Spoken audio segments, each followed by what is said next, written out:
Okay, so you've landed your first big client. This is very exciting. You talk to them, you have Zoom meetings, you make your shot list, it's all go. Shoot day happens, everyone's thrilled, everyone's high-fiving you on the way out, and you send off the photos and you wait. And then you receive an email from the art department with some feedback. And when you open up the email, there's a PDF, all your photos are laid out with a million notes all around them of everything that's wrong with them and everything that needs to be fixed. And you think, oh my God, I'm the worst photographer ever. If that's how you felt, I'm here to explain feedback for you and hopefully reframe it in a way that doesn't feel quite so scary. Let's go.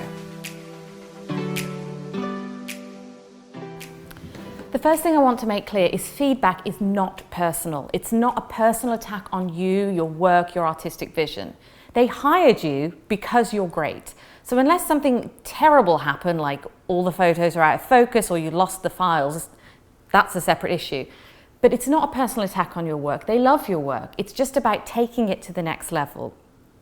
I recently shot a headshot, which is not something I normally do, but you know, times are hard, for a corporate client. And he made this throwaway comment that actually really helped me to reframe how I think about feedback. He said, everyone is just trying not to lose their job.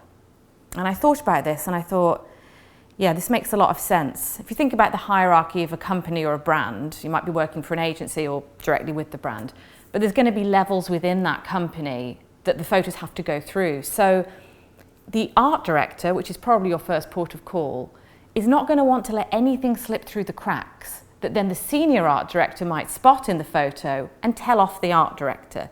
Everyone is being very diligent to make sure that they don't miss anything. So in some ways they can be slightly overzealous because they're just trying not to get fired, aren't we all? The other thing to consider is you don't know the brand as well as they do. If they work for the brand or work for an agency that works for the brand, they are going to be absorbing the brand vibe 24/7. That's their job, especially if they work within the brand. They're going to know instinctively if something's off brand that you, no matter how much you study the brand Bible, are not going to notice. This is a bad example, but maybe if you put a gold fork in the picture and they only ever use silver, that's something that perhaps wasn't mentioned in the brief, but they just know it's not right. There are things like that that you simply won't know and that you'll need to be told in feedback. We photographers are artistic, sensitive souls. We're artists, you know. We have a thin skin. So after you feel like you've absolutely nailed this shoot, to receive all this feedback, which you may perceive as my work is it, can feel hurtful. And we may want to react in a way that is sort of to defend the product that we've created. But I would like to bring in the philosopher, the guru of our times, Kate Moss, who once famously said, never complain, never explain. She also said nothing tastes as good as thin feels, but you know, we'll put that aside. Never complain, never explain is the motto by which I live my life when it comes to feedback. You may receive a piece of feedback and want to say, listen, Yach, you never mentioned the fact that you wanted a rose in the corner of the photo and now you want it. What the hell? Breathe. Simply say yes. Just say, yep, I can do it. That's all you need to say, unless it's something like utterly ridiculous that 1 is impossible and 2 wasn't in the contract, in which case, fair enough, you might need to have a discussion about that.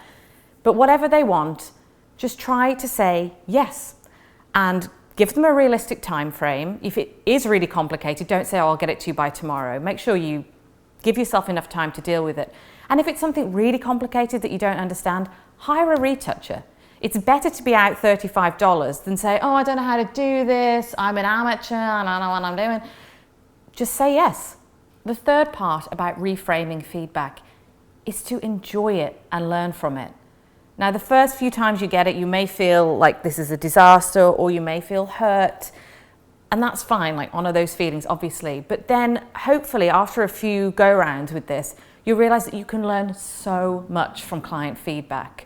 First of all, it sharpens your eye. So the more you shoot and receive feedback, the more you start to pick up on things like, oh, a lot of clients like it when this is removed, for example. And then you can do it ahead of sending the photos in. So you're actually getting yourself forward a few steps. Another point is that they may offer you challenges that you don't know how to complete, but you will.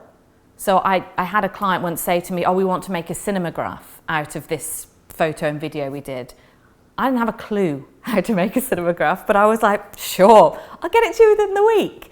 And then what did I do? I went straight to YouTube and typed in, how do you make a cinematograph? And it took me a few days, but you know what? Now I can make cinemagraphs. So it was worth it. So always take the feedback as a learning opportunity. I really think that's the best way to approach most things in life. Okay, I really hope this helped. Feedback is fantastic. If you can enjoy it and learn from it, you're only going to grow as an artist. Don't take it personally and never complain, never explain. Okay, Kate Moss, I'm sorry, but I'm going to eat a sandwich.